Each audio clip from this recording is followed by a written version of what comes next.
3.3 with MidJourney words are powerful. Before we look at some examples of how we can isolate a good subject from our checklist, I want to talk to you about words. You're a writer, so they're one of your favorite things, right?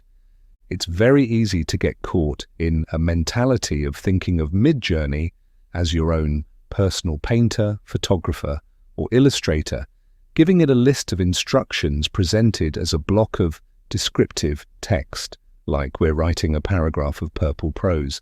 But MidJourney's power when it comes to words lies beyond simple adjectives. It's like a human brain rather than a hand that just does your bidding. It always tries to resolve language, resolve concepts, and even semiotic connections, the relationship between two different concepts. So let's have a look at a few things to see how powerful it is. Firstly, let's really push and see if it knows those fancy $10 words. Here are a few examples. A Regency limerence. Limerence is the state of being infatuated or obsessed with another person, often involuntarily. It understands that one well enough. Let's try another. Digital aporia. Aporia is a state of puzzlement or doubt in philosophical inquiry, often used to describe an unresolvable paradox or contradiction. Yep, it understands that. Or even one of my favorite words, defenestration, the act of throwing someone or something out of a window. So it's safe to say that MidJourney probably has a better understanding of language than you or I, or at least a larger vocabulary. So point one, we can use any words we want. Don't be scared. Go wild, go crazy. It will also try to resolve poetry, visual metaphors. So let's try some examples out. Example 1, half echoes where silence once slept.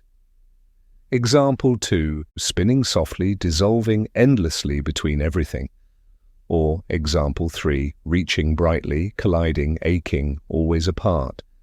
So you'll see it always tries to resolve the poetry with its own visual poetry, which can be useful.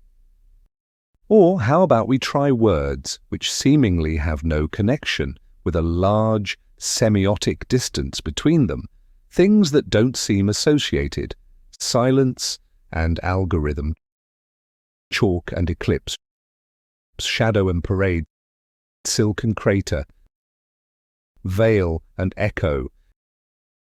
It will always try to resolve an image, and this is a useful thing to remember when we're throwing word soup at the wall.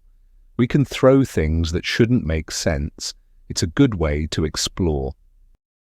Or as a final test, let's just throw utter nonsense at it, not even proper English, just to see what it does. Seesh, get, zoo, whip, a woo, woo, melty, pelty, agno, mip, mip, tentien, vendo, a gib, zibble, dip.